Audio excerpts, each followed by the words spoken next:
जय श्री राधे कृष्ण साथियों। मैं भी कृष्ण ज्ञान सहारा चैनल में आपका स्वागत करती हूँ। कैसे हैं आप? आपके अच्छे स्वास्थ्य और सुखद जीवन की मंगल कामना करती हूँ।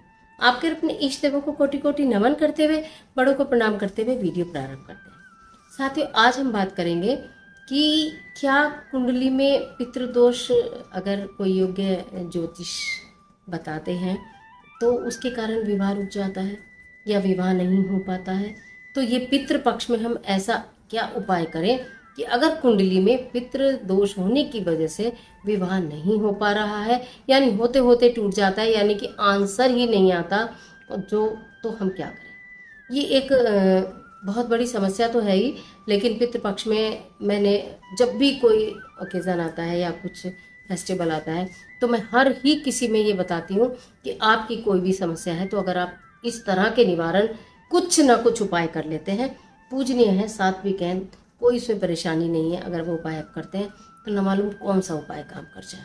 अब क्योंकि पितृपक्ष चल रहा है तो पितरों को मनाने का समय चल रहा है, तो इसमें क्यों ना एक उपाय ऐसा कर लिया जाए कि हमारे विवाह के मार्ग में आ रही तमाम अड़चने दूर हो जाए।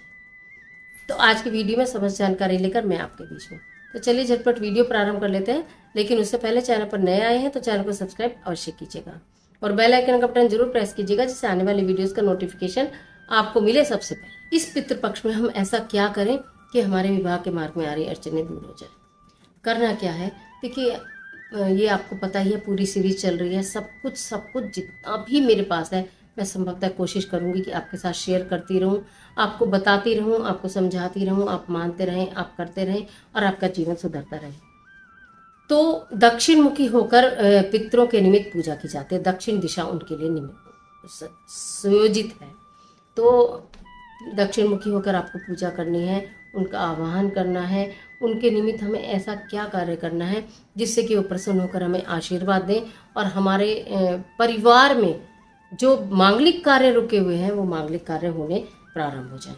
संध्या के समय आपको क्या करना है, सुबह से आपके घर में चाहे श्राद्ध है या नहीं है, आप मानते हैं नहीं मानते हैं, या आप किसी भी कास्ट के हैं, समझ, किसी भी धर्म को आप मानने वाले हैं, लेकिन अगर इस तरह की कोई परेशानी है कि आपके घर के मांगलिक कार्य रुक गए हैं, पता नहीं किसने क्या करा दिया, यानी कि पितृ दोष लग गया या कोई ना कोई मंगल दोष लग गया, शनि दोष लग गया, कोई ना कोई दोष लग गया और मांगलिक कार्य नहीं हो रहे, तब आपको क्या करना है, जितने भी दिन आप सुविधा से कर सकें, पर महिलाएं इसको पीरियड दिया तो लगा सकती हैं, पीरियड टाइम में बिल्कुल भी नहीं करना।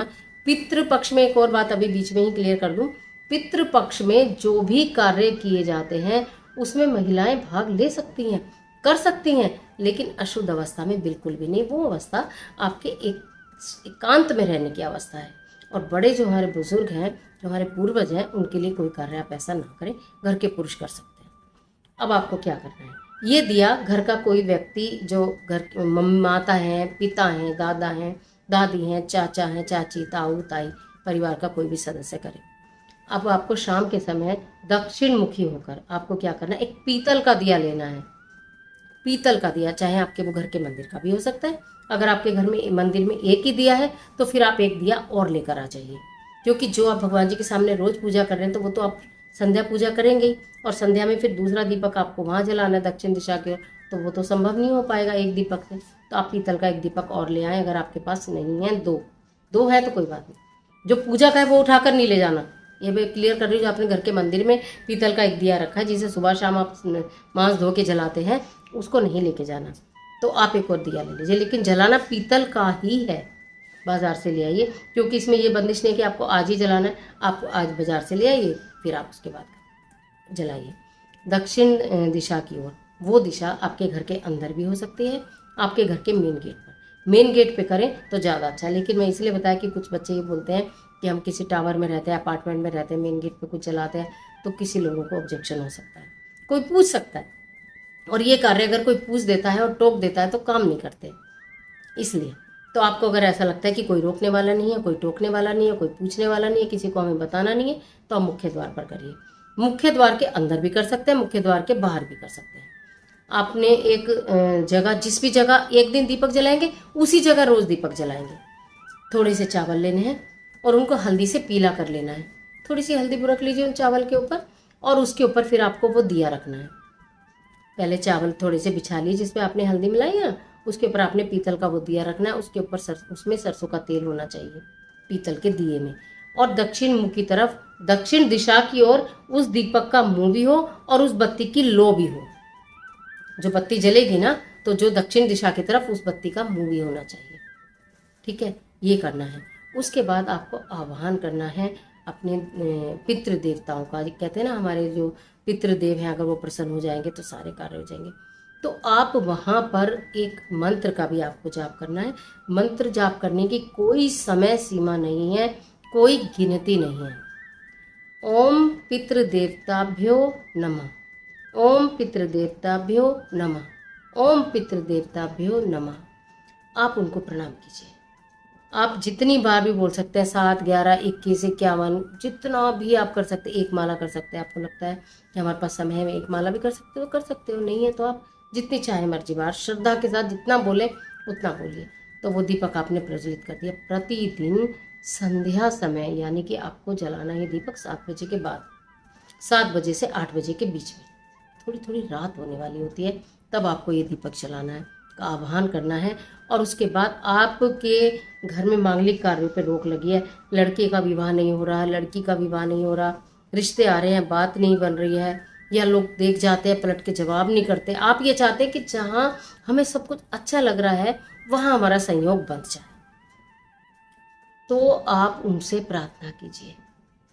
वो दीपक जलाकर मंत्र का उच्चारण करें और फिर मन ही मन ये प्रार्थना करें, आप ही के तो बच्चे हैं, आप ही के तो बच्चे जब परेशान हैं, इनकी परेशानी दूर कीजिए। अगर कोई दोष है तो उसका निवारण कीजिए, उस दोष से हमें मुक्त कीजिए। जब इस तरह का प्रेम पूर्वक वाणी आप बोलते हैं ना, श्रद्धा के साथ, प्रेम के साथ और पूर्ण विश्वास के साथ कि अब हम ये कर रहे हैं, तो अब हमारे को जिसने भी जो दोष बता रखा है कुंडली में, जिस दोष के कारण हमारे मांगलिक कार्य रुके हैं, वो अब दूर हो रहा है। उस सारी अड़चनें हमारी दूर हो रही है, सारी रुकावटें दूर हो रही है, सारी बाधाएं दूर हो रही हैं। ऐसा मन में विचार करते करते आप इस कार्य को करें। जितने दिन भी आपको मिलते हैं उतने दिन कर लीजिए, जितने दिन सुविधा से कर सकते हैं उतने दिन कर लीजिए, प्रतिदिन कर लीजिए। एक दीपक ही तो जलाना है दक्षिण दिशा की ओर। आपका भी मुख दक्षिण दिशा की ओर हो, दीपक का भी मुख दक्षिण दिशा की हो, और हो उसकी बत्ती का भी मुख दक्षिण दिशा की हो। और जब आप मंत्र जाप करें तो आप उसी तरफ आपका मुख। इस तरह से करके ये छोटा सा तो उपाय है, लेकिन जबरदस्त उपाय है, महा उपाय है, काम करता है ये उपाय, सारी रुकावटें हटा देता है ये उपाय। करके देखिए, इसमें कोई नुकसान नहीं है, सिर्फ फायदा ही फायदा है। हो सकता है पितृपक्ष समाप्त होते के साथ ही जैसे ही मैया रानी के नवरात्रे आए, आपके घर में खुशियां आनी प्रारंभ हो जाए, मांगलिक कार्य होने शुरू हो जाए। लेकिन हाँ, अगर अभी आप दीपक आपने जलाना शुरू किया और कहीं से रिश्ते की बात होनी शुरू हो गई, तो आप नवरात्रों तक उन्हें अवश्य रोकिएगा, इतना ध्यान रखिएगा। तो आज के लिए इतना ही, इजाज़त दीजिए। मिलती हूँ एक और महत्वपूर्ण वीडियो के साथ। तब तक हंसते रहिए, मुस्कुराते रहिए, अपना और अपने अपनों का ख्याल कीजिए। वीडियो अच्छी लगे तो लाइक कीजिए। कमेंट बॉक्स में अपने इष्ट देव को नमन करना बिल्कुल मत भूलिए। ईश्वर आपकी मदद करे।